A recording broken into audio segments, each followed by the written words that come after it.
Time doesn't erase murder. It just hides it better. They said the case was closed. They said no one was watching. But someone always is. This is Santana True Crime. Welcome to Santana True Crime. Tonight we are going to be talking about Nancy Guthrie.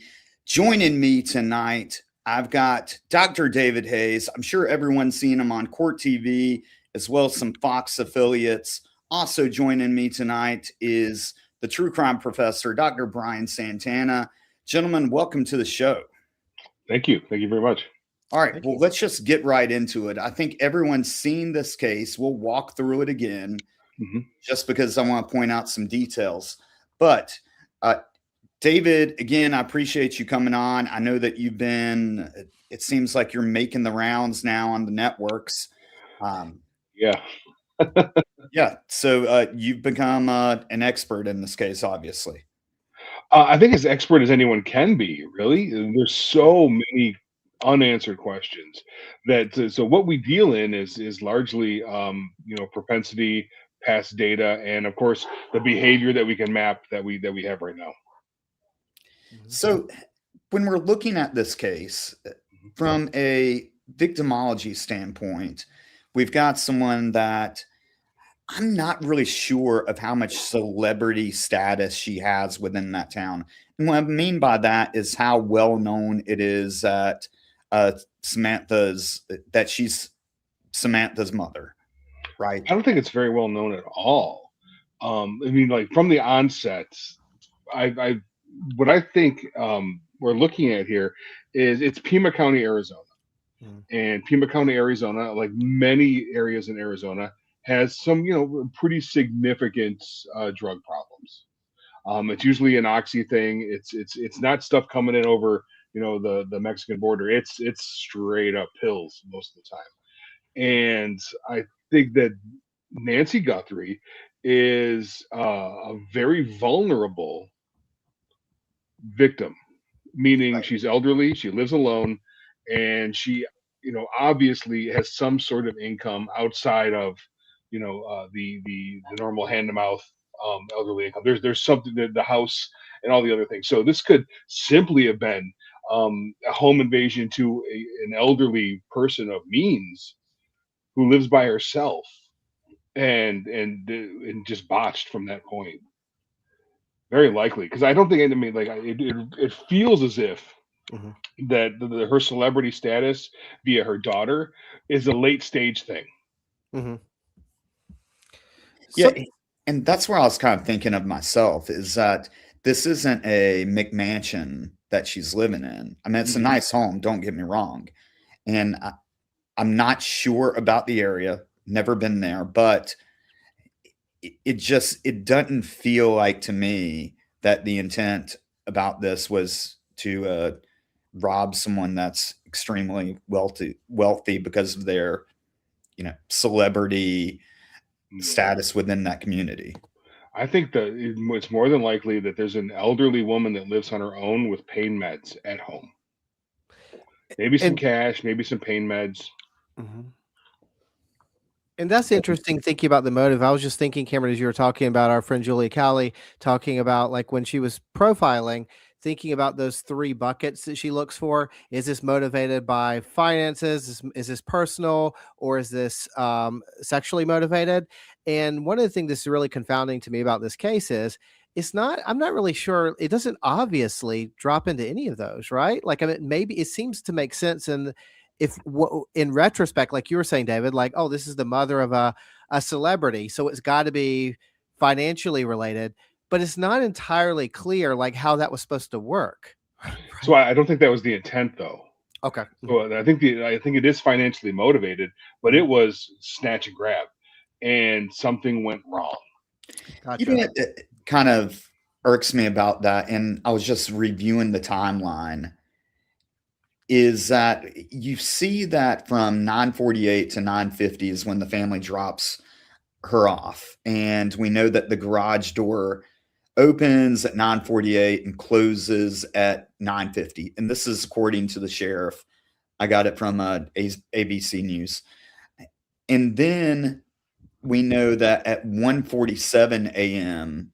is when the doorbell camera disconnects, and at 2:12 the camera picks up someone moving around the area, and then at 2:28 is when her pacemaker app disconnects from her phone, which I would assume meaning that she's away from her phone enough distance where, it's no longer able to connect.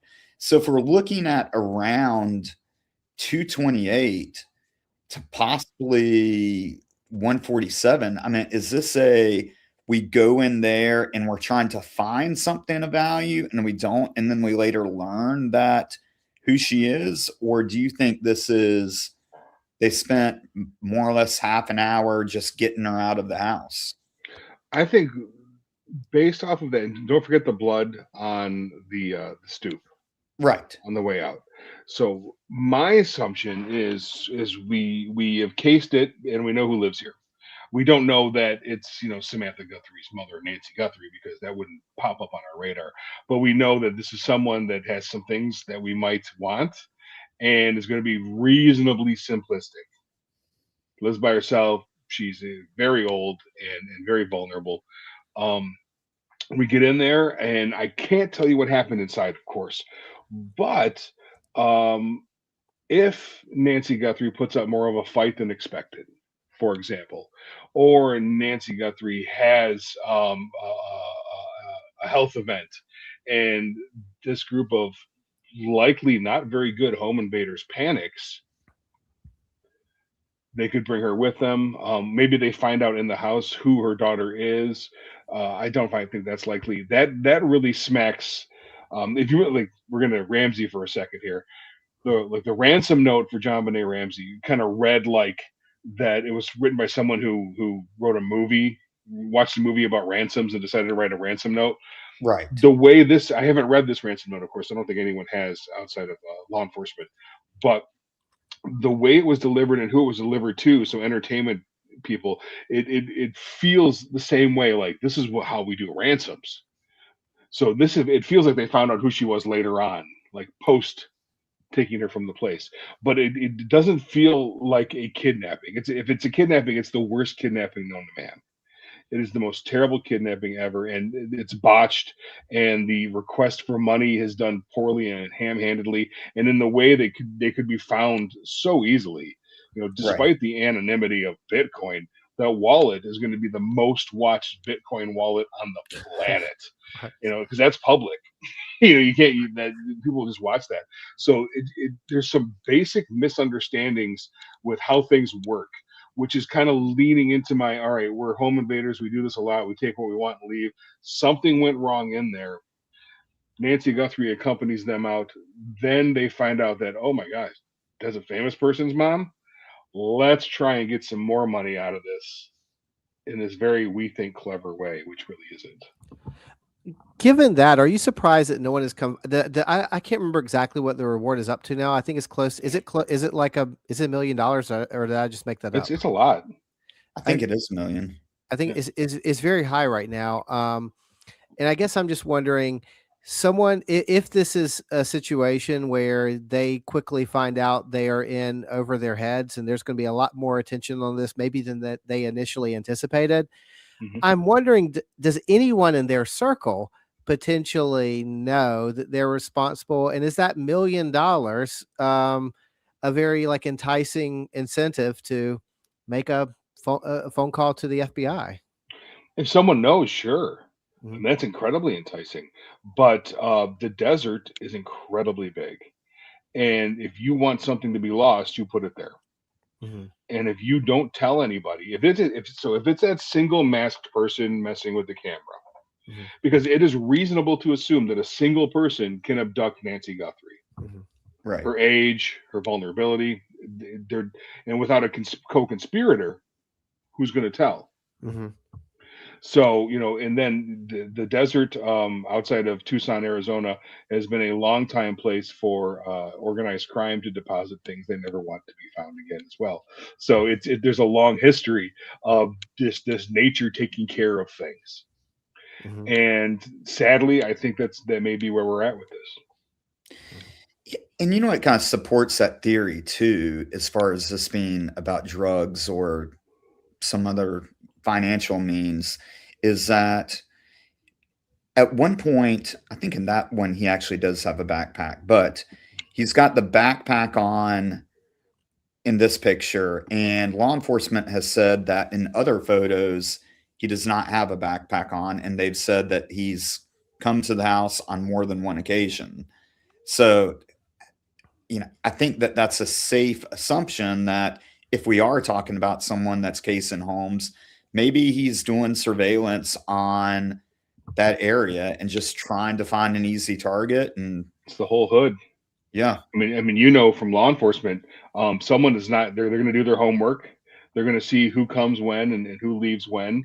You know, they would have watched Nancy Guthrie go to her family game night.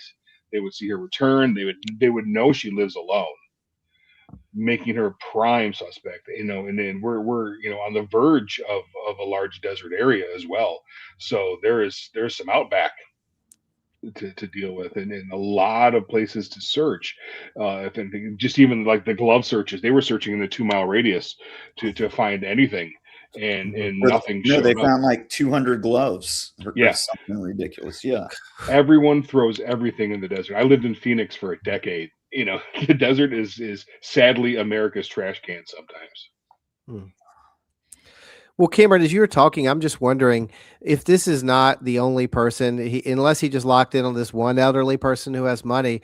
Do you think that there was a moment where law enforcement was going to other people who live in this area, or encouraging them to check back through their Ring cameras to see if maybe there was someone popping up on their Ring camera casing their place, and they just nothing had happened from it, so that they just don't know. Yeah. Yeah, I'm sure that they haven't. I think that the issue with this too is that I'm sure that they've looked for videos and they have more video than they're releasing of the suspect. I would hope that to say that. I've got a few here, but we've got the close up, obviously, of his face and of the glove. Again, the ones that and there's been more, but there's been plenty released in the public where he's wearing this kind of garb.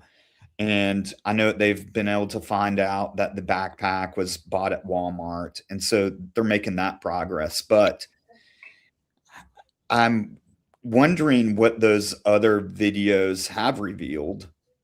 Because if this is someone that's casing the area, there's probably a track where you can see that he's coming every so many nights around a certain time, which would give me an indication that he probably lives in the area. Quite possibly, or is just familiar with it, maybe works in the area, because you know you hunt where you live and work. But you know, let's just for a moment say that everyone has to start somewhere, right? Someone's first home invasion is the start of their spree. And we can see by the way this person is dealing with the cameras, they're not adept at it quite yet. It wasn't a slick maneuver to put the plants around the camera to try and hide something there. It was an interesting sort of behavioral tick in that sense. So if this was like an early home invasion in maybe a new neighborhood where they're casing it for the first time, and they happen to find, run across Nancy Guthrie, daughter of Santana Guthrie, that's their terrible luck at that point. I do not believe anyone would have counted on this type of manhunt. Yeah, I don't think that's probably a good feeling for the suspect that is going through. Not that I feel any pity for him, but if he did kidnap her and murder her, and then he finds out that President Trump is making speeches about how the FBI is going to be investigating, and at one point they had 1,000 people working on this case, which is insane. Right. And that's, I mean, it's fascinating they would put 1,000 people on this case too, but we know why. There's Right. click likes, and even governmental agencies respond to, um, the good narratives. But that's approaching it from the aspect that this was a very specific kidnapping of a very specific person that's leading to a ransom of this very specific person. Mhm. And that, I don't think that's the case here. I think I think that's a late stage ploy for just a bit more cash on the end of this. Uh, we by no by virtue of the fact that the family did not pay any of the ransom, they had the means to, they did not pay to. I'm going to assume that that's based on law enforcement saying don't do this because we can't verify that these are true. And there's no proof of life. None of the things that are generally associated with a high level kidnapping apply here. And there's, I mean, truly, there's very few high level kidnappings that we can Yeah. do historically. You look at Lindbergh baby, Mhm. and the ransom was sent to the Lindberghs very specifically, asking them for money, keeping law enforcement out of it. The ransom for this was sent to TMZ. Right. Yes, odd. So, it's more than odd. It's what someone who doesn't engage in a kidnapping thinks they should do when they're kidnapping. And it went to TMZ, two local Tucson news affiliates, but not the family. And the family is going to be, ostensibly responsible for the payment. That was odd. It's another thing that's really odd. I was telling Cameron before the show, and as you were just describing that sending it to TMZ almost sounds like something you imagine you would do, like in TV or in movies, but that's not really like how this Mm-hmm. works. The same applies to this investigation as well. I know a lot of people who don't really understand investigative genetic genealogy and just imagine like, oh, we just, we take some DNA and we put it in a machine that spits out a family tree. Right. This is a very, very time intensive process. It often involves historians, scientists, lots of people. And in some cases, they go back 200 years and kind of Mm-hmm. work their way forward, knocking off different branches. And One of the things that got me really interested in this case, and I would love to hear your take on this, David. Do you know any other instance where investigative genetic genealogy was announced as an avenue they were pursuing less than 2 weeks into the case? It feels like that feels No. very fast to me, even though this is a high profile case. And it felt like it was almost playing to this idea of what the public would imagine. We're pulling out all the stops. But even as a high profile case, that's not a fast process, and it didn't make sense to me, and that's what got me Mhm. following this case. That was Right. coming in like 13 days into the investigation. So this is, I think, an affectation of the current state of our governmental processes right now. So the this is going to sound so terrible, but the adults have left the room in law enforcement, specifically national law enforcement. So, oh yeah, we'll just do genetic. I mean, they're having the same misconceptions as anybody else. We'll find some gloves and we'll do genetic genealogy. We'll fix this. I'm gonna go fly to the Olympics later. It smacks of really layman stuff where Yeah. full well the CSI effect is a thing. Due to Right. all of our television narratives and all these wonderful things, we think that DNA is fast and forensics is fast, and I can match fingerprints in 10 seconds. And there's cameras everywhere, and we'll just AI someone's face into it, and we'll make it all better.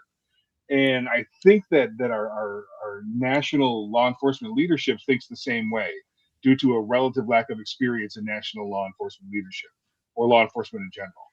So throwing out, hey, we're going to do genetic genealogy. Yeah, that'll work. On what? Literally on what? Wasn't that the sheriff though that said that, Brian? That was the sheriff. Yeah, I believe. And he wouldn't have thought of it first, though.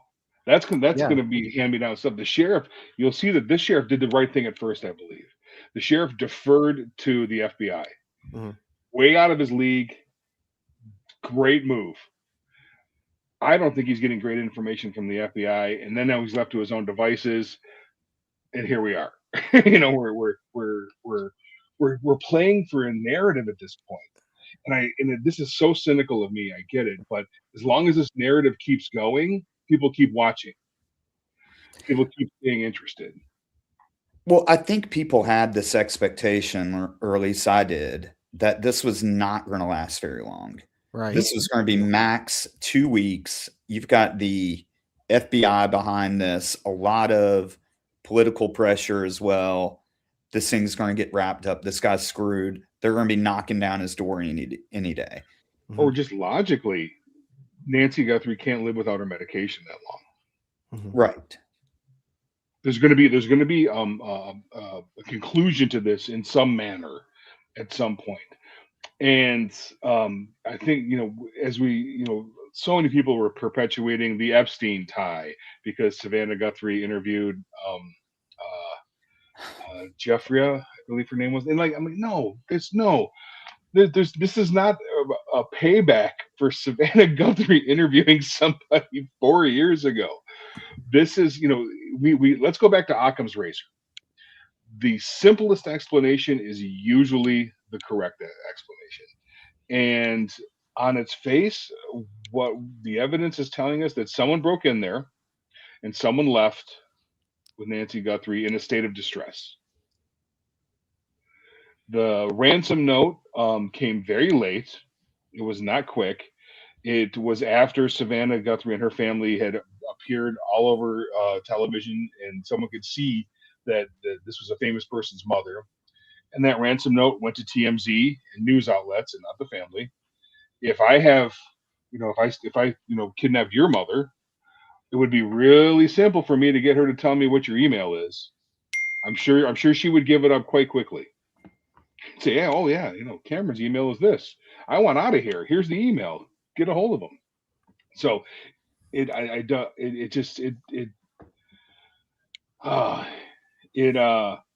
feels very Ramsey-like at this point. And I know I brought up the Ramseys before, but it feels like we're making this story out of this thing when we should be focusing on just the information we have and not extrapolating out.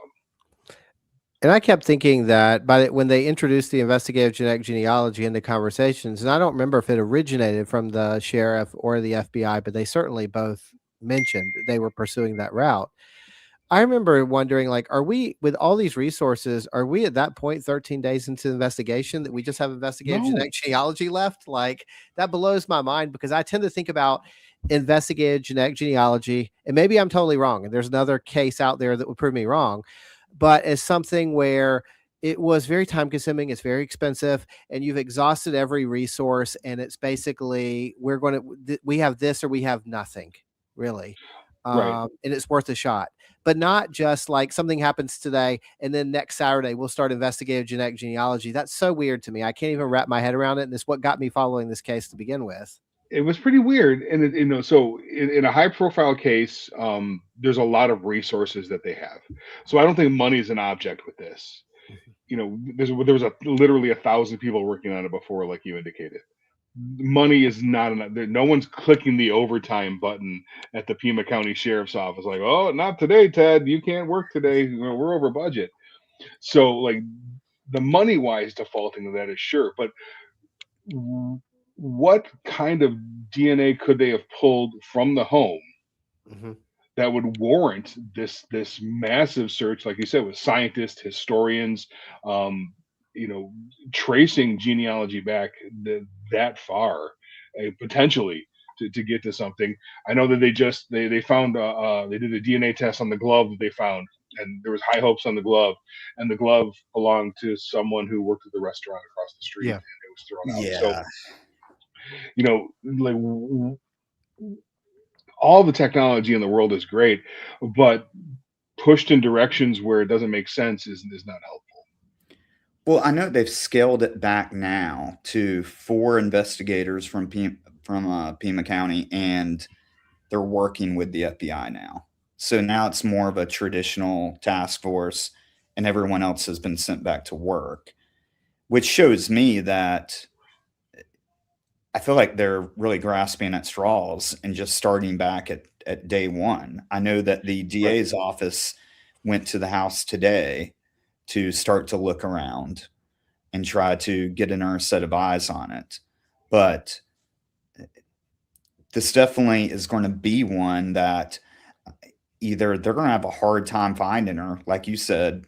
If you put her in the desert, it's a massive area to search, or this is going to be someone's going to have to come forward, and I don't know if that's going to be you're going to have to make that reward even more ridiculous than $1 million, or someone's just going to have to, you know. Right. I think we go back to the idea, like if there were conspirators or not, because if there were no co-conspirators, the likelihood of someone coming forward could be very, very, very small. Wouldn't you think we would have another picture though if there was a co-conspirator? I would think so. And that's kind of my thought. I really feel like this is a one person who is targeting that neighborhood or the house and took advantage of an old lady, and I think that really lines up. I am doubting whether the letters to TMZ were written by this person at all. I would Maybe be not. surprised if they were. Maybe not. So we know, like the Jack the Ripper letters, of course, were largely, as famous as they are, they were hoaxes by reporters at the time, drumming up salacious news. So, it's nothing's beyond the pale at this point. Now, could we become 100% wrong? And could this person been have kidnapped because her daughter interviewed an Epstein victim? Of course, that could happen. I don't think it's likely. But based off of what we know and the behavior that we can map, not just the conjecture, that it's got all the hallmarks of a home invasion, that they went terribly wrong in some manner, and it's likely that Nancy Guthrie is no longer living due to her state. If this is a kidnapping, like this is not a kidnapping for a duration of time, though. Like a Steven Stainer is kidnapped to, become a sex slave essentially for 20 years, or it was like 10 or 15, something, however long it was. It was a series of years. Nancy Guthrie doesn't have years left, just natural causes, like naturally, she's incredibly elderly. So you're not kidnapping anyone for any use at that age outside of money. And then we go back to TMZ and the incredibly odd Bitcoin request. Like it's a rudimentary knowledge of how Bitcoin's like sort of works without the fine tuning of like, well, there's this whole wallet thing that you have to pay attention to. Yeah, and a part of me wonders of how alive she was when she's getting carried out of that house. I realize that her pacemaker is still active, but that's got to be a big responsibility to take an elderly person. It's like taking a baby. You have to provide for it and feed it. You can't throw it in a closet with a bottle of water and throw some scraps of food at it occasionally. Because you'll know that whoever you're trying to get money out of is going to ask for proof of life. Right. They're literally good. That's like, if there's a handbook on kidnapping, which I doubt there is, but if there is one, I'm sure there's one on the internet. It'll say they're going to demand proof of life, so you're going to have something. In the movies we send a finger. It doesn't scream out kidnapping for ransom. It really screams out commission of a different type of crime, and something went crazy awry, and now we're here. So there's been some groups that are coming forward now with they're volunteering to search. I don't think the sheriff wants them, or he hasn't allowed them to search yet. I know that when these groups come in, they're going to destroy your crime scene. That's just what they're going to do. But there's something to be said about when you have such a large area like that. If you are searching an area that's not in the immediate crime scene, I'm talking about essentially a desert. Do you think those resources should be deployed, or what's your thought on that? This far out, deploy everything. Yeah. I mean, this is we're beyond the point of reasonable life expectancy for this particular victim. So, what kind of sanctity of crime scene are you trying to keep in the desert? That's shifting. Period. That thing could change in a 24-hour period. The entire landscape could change. And that was my thought, is that if you hold down the house and you hold down the curtilage of the house, that immediate area, everything else, the amount of hours, or not even hours, months, if not years, it would take to conduct a search with just one department or even a few departments, that's just massive. Yeah, you're old. Both of you are old enough to remember when we would mobilize the Boy Scouts and the Explorers to fan out and do that sort of thing with strict parameters.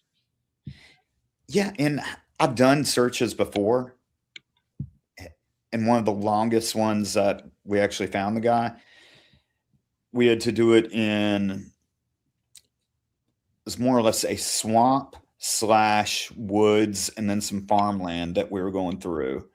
And we had about 50 guys. Mm-hmm. And it took us the entire day. And the only reason why we found the body is because some vultures were overhead. But if those birds were not surrounding that body, and that was at the end of the day, we were working the cell phone. So we knew where he had been on his, or where the body had been essentially taken. And we knew kind of a time frame for how long he had been in that area. So we're searching those areas, but this is very thick and rugged. So it takes time. And I imagine the same thing with the desert, where if someone buries you in the desert, Mm-hmm. you're looking for what, shovel marks or disturbed earth? I mean, you're not looking for anything because you wouldn't get buried. You would just be laid out in the desert, and wildlife would handle it. Mm-hmm. So we're really looking for bones because of predation. If I'm saying, yeah, that's what I would think. If she was left in a desert, and you're saying that people dump trash there all the time too. So yeah, it's a wide open space that's rarely, it's just not monitored because it's not feasible to monitor. So one of the things that's frustrating to me, I think, about this case is that it reminds me, when we compare it to something like Delphi, where video footage became a big part of that case, with even before we knew it was Richard Allen, people were speculating this kind of blurry figure in the original Delphi video they released kind of looks like this person or kind of looks like that person, and different names were coming up, and many of those were ultimately discredited, and then it seemed to match with Richard Allen. But this video is, compared to Delphi, is crystal clear, right? For what we actually get, the quality of it. And I guess I'm wondering whether it's the build of the person, or the clothes, or even the way the clothes are fitted or worn. I'm just wondering if there's anything whatsoever that has generated, how many anonymous tips they're getting to follow up on, where it's like, this kind of looks like this person that works at this restaurant with me, or there is, we don't get the details of the face, which where people are always looking for, but there are other potential markers there that could lead people to think it could be someone. Sort of like with Delphi, you could say, all right, we have heavyset white guy. Yeah. That narrows our suspect pool from every other race and gender, and weight to this particular person. So there's a marker there that, and you could had a really reasonable gait that you could see. So a walking gait is something you can be a little bit predictive with. This, I think, is suffering from a couple of things. One, it's the outfit, which it's a head to toe. It's covered up. We don't even get eyes. We just get the reflection in the night vision. And we're working with a ring camera that is, it's a fisheye. So it's going to distort your image. So you're not even getting a real body type. Mm-hmm. You're getting whatever the fisheye is picking up and however that's moving it. So, and it's a pretty average person. We're like 5'9", 5'10", medium build. Mm-hmm. Well, you two are suspects. Right. Right. I'm not. I'm free. I didn't do it. Or I wonder if there's other tales for people around this person. I know it's easy to look back in retrospect, but I'm thinking about with Idaho, when they've interviewed some of the graduate students who work with Brian Koberger, they didn't automatically assume that he was responsible. But looking back on it, they noticed, there was a big change after his murders happened. He was noticeably stressed out in class. He was absent a lot. He just wasn't really. He used to be really hard grading us, and then he just didn't seem to care. It was Right. in retrospect, it was a big personality shift that happened in the immediate period after this. And I'm wondering if this was truly unexpected, where the person has an oh shit moment. I just kidnapped or just killed a celebrity's mother. I'm in big trouble.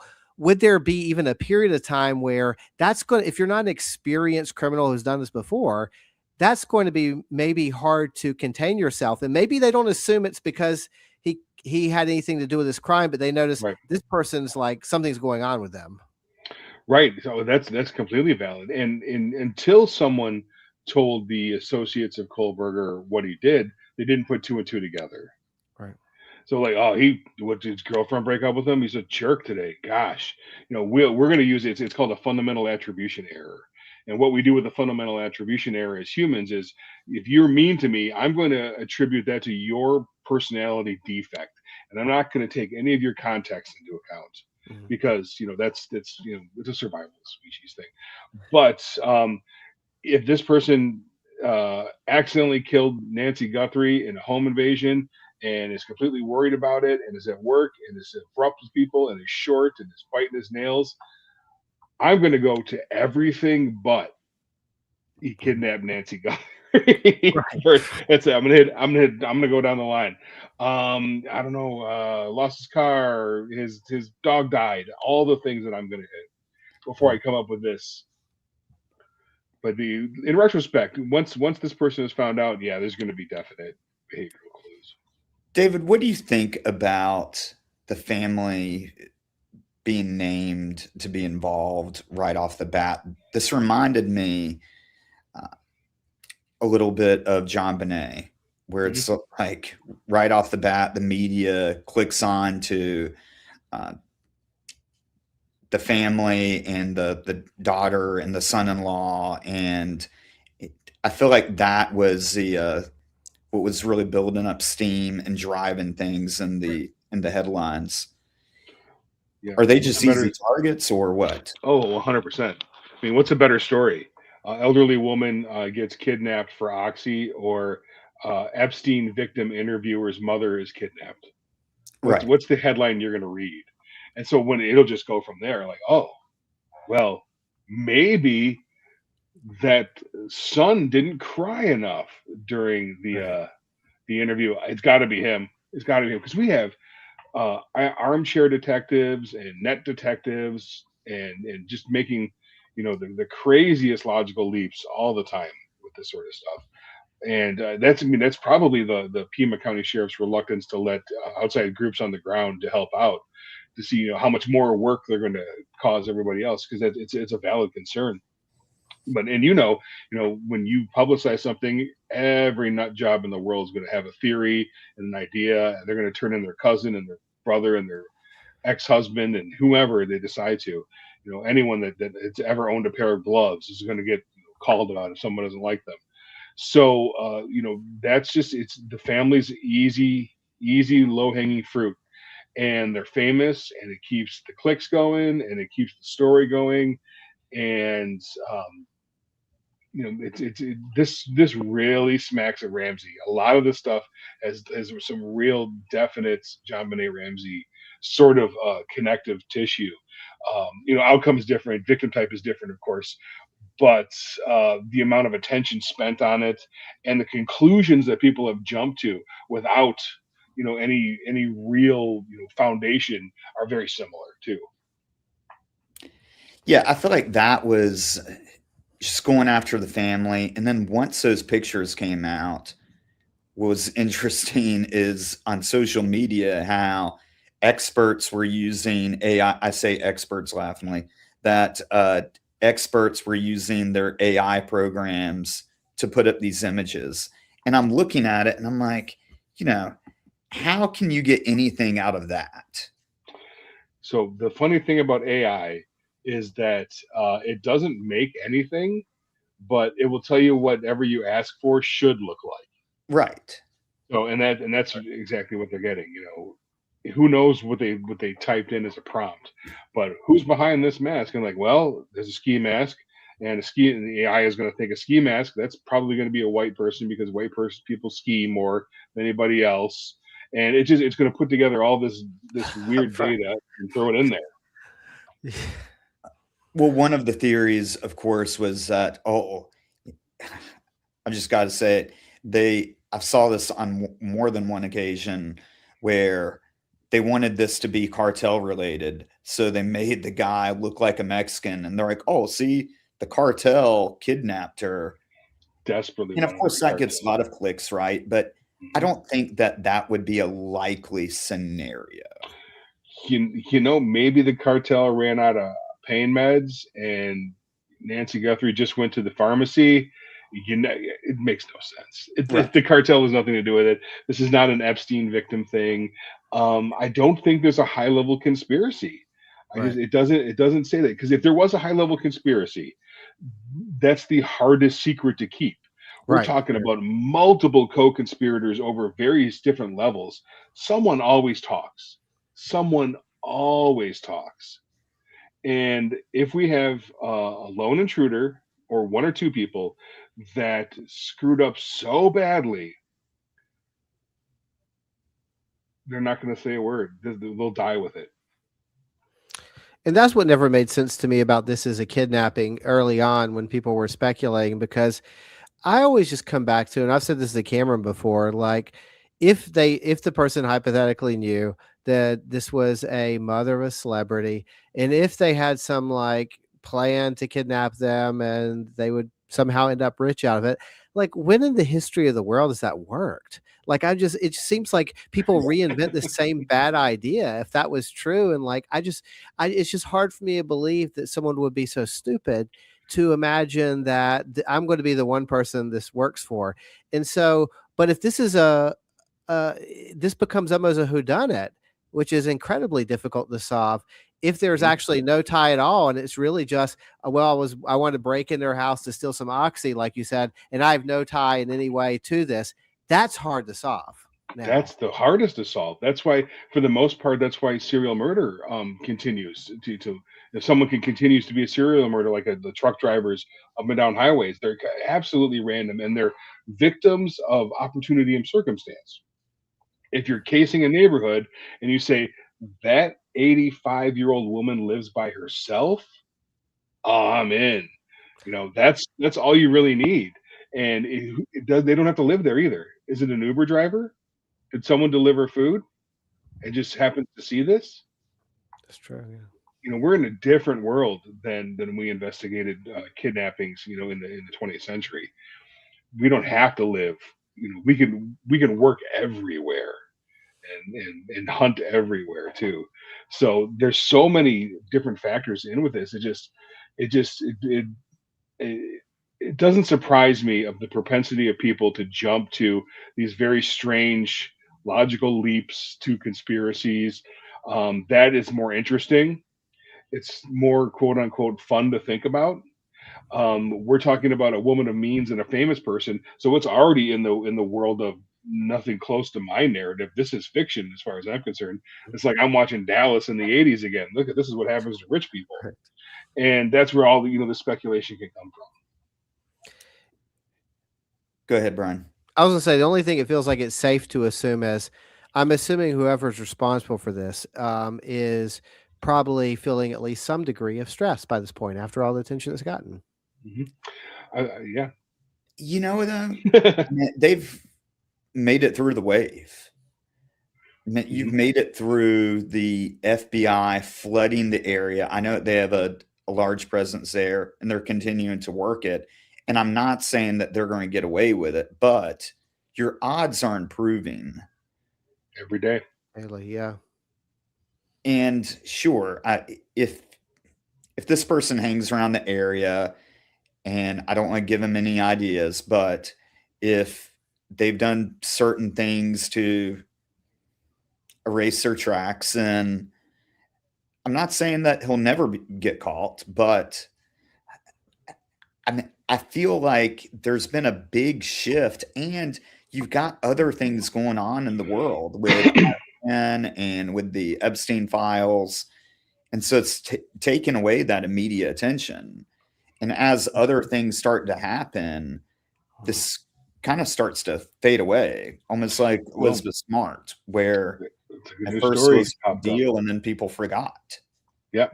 And that's the thing. And so that's our propensity for narratives, right? We're gonna keep on this and keep on this till the new hot thing happens, and then the Right. new hot thing will happen. And that's why I think that if there was a giant mistake in this to begin with, it was treating it like a kidnapping. Mm. And if we had treated it like maybe a missing person and a homicide right off the bat, well, if they find her alive, wonderful. I'm wrong. That's great. You found her alive. But if we investigated like it was a homicide, then we're looking for different things, and we don't have that massive amount of media attention. That things could have been a little bit quieter.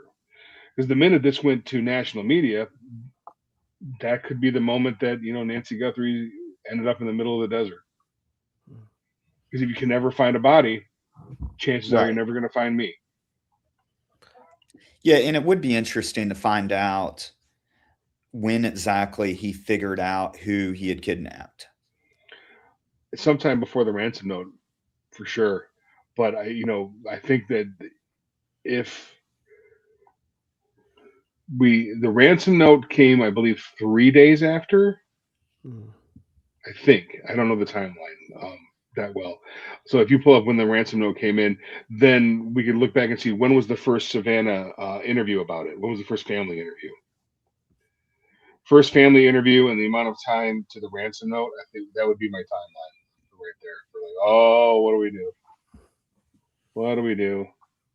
Yeah. We'll write a ransom note to TMZ. And it's odd that they chose TMZ too. That seems like they didn't even choose Savannah Guthrie's network. It's just like this is all around. These are they don't feel like great home invaders if they're home invaders. They're terrible kidnappers. And that's the other thing too. Is $1 million for CBS is nothing. I'm sure they would write that check any day. Right. Well, I'm curious of how many tips they've had where people have attempted to turn in a coworker just on the off chance they are responsible because they've fit this vague profile, because there's $1 million on the line. Like they have to have received, they give daily updates, but I don't at least recall them, aside from following up leads, speaking to how many people had been kind of tips about particular individuals have been called in. But I would guess they're probably getting a lot. I mean, most of these are probably not going to be useful, right? I would say a vast majority aren't going to be useful. Like if I'm angry at Cameron Santana, I'm gonna call him in. He could have done it. He was a jerk to me once. It's what people do. The law enforcement is inundated with stuff like that. If you we have a high profile victim, calling in tip after tip after tip, calling in everybody, their brothers, their cousins, all these people. And a lot of times, so we look at really famous investigations like Boston Strangler or Hillside Stranglers, where they put the information out there, and then these task force are inundated and they have to check everything. If they're getting thousands of calls a day, that was then. Now we have thousands of calls, emails, texts. It's all coming through. Facebook, social media hits, and it's got to be so incredibly overwhelming. I can't even imagine. How do you think this case is going to get solved? Yeah. How? We're gonna have to find Nancy Guthrie or Nancy Guthrie's body, and then see what kind of real forensic evidence is going to be on there. Since we can't really plot it, if we're going to do a profile of this and it's someone casing their neighborhood, I would assume that someone who is you can't even really do that because these affluent suburban neighborhoods have people in and out all the time, all kinds of different people doing all kinds of different things. It's not like that one white guy in the black neighborhood that shows up oh, see, there was that one guy everyone remembered. It doesn't work like that. So I think that this is This is going to come down, sadly, to, I think, corpus delicti. Do you think this is a case that ultimately gets solved at some point, or are we kind of past that point where that's really going to be possible now? I think if we find her in some Uh-huh. state, yes, it's solvable. If not, I bet you this person dies with it, Mhm. with the secret. And that's kind of my thought, is that unless this person has told someone, I think finding her body is going to be very hard.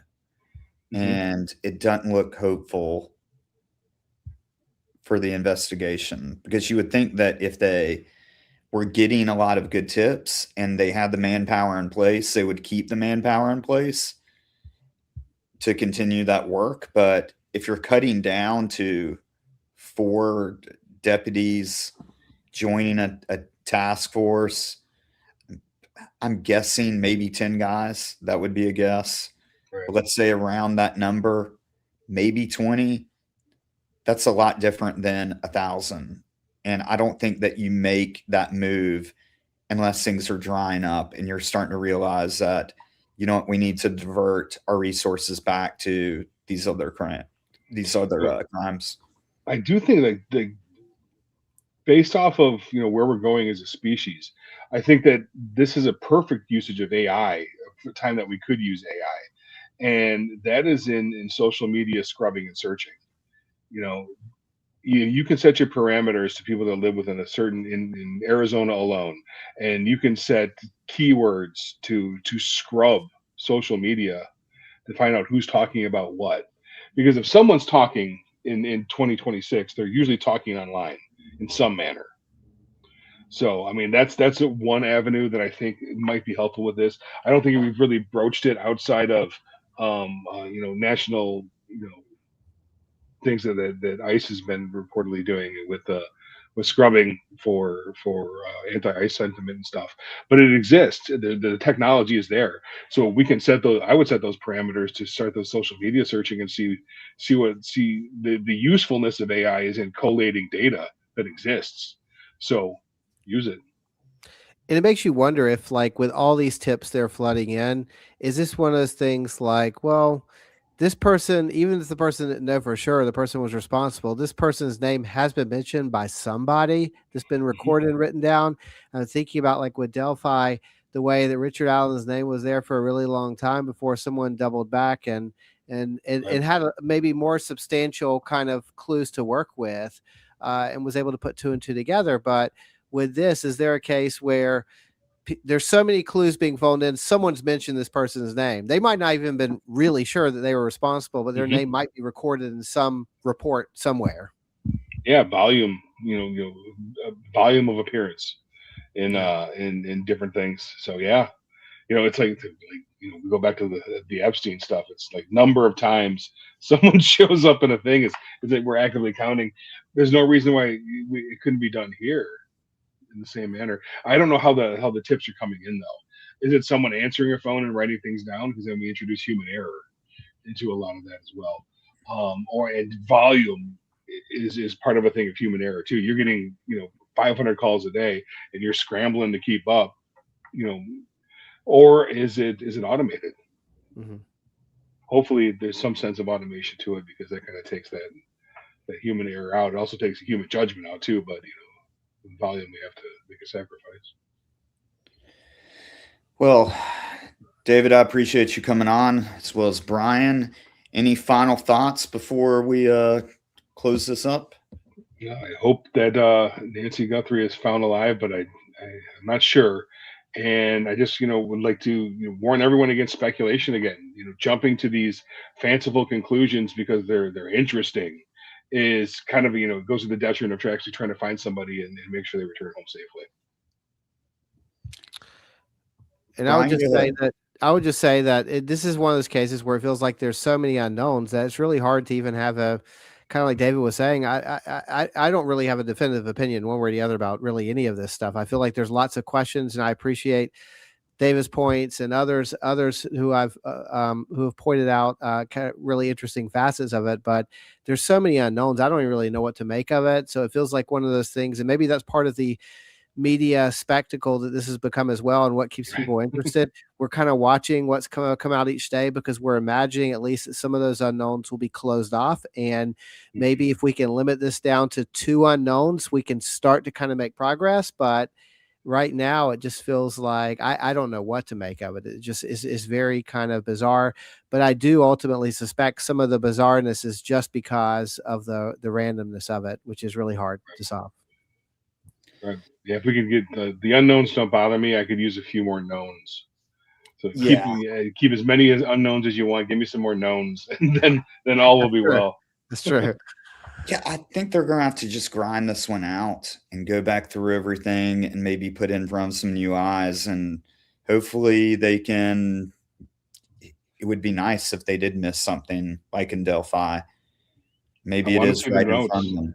I would love to see the note. I mean, there's a concept or a technique called the criminal humanities, wherein you break down language and you parse the language and you see how someone writes a thing. Unabomber was caught that way essentially with his dissertation, his manifesto, that was similar to a dissertation. So let's see the note. I mean, I'm more than happy to take a look at the note and give an idea of it. If anyone has it, because that's important. That's a written artifact, and if it's from our guy, it could help point in a direction. Just language or anything. Are you surprised that has not been released at this point? I'm just thinking that 100% surprised. Mm-hmm.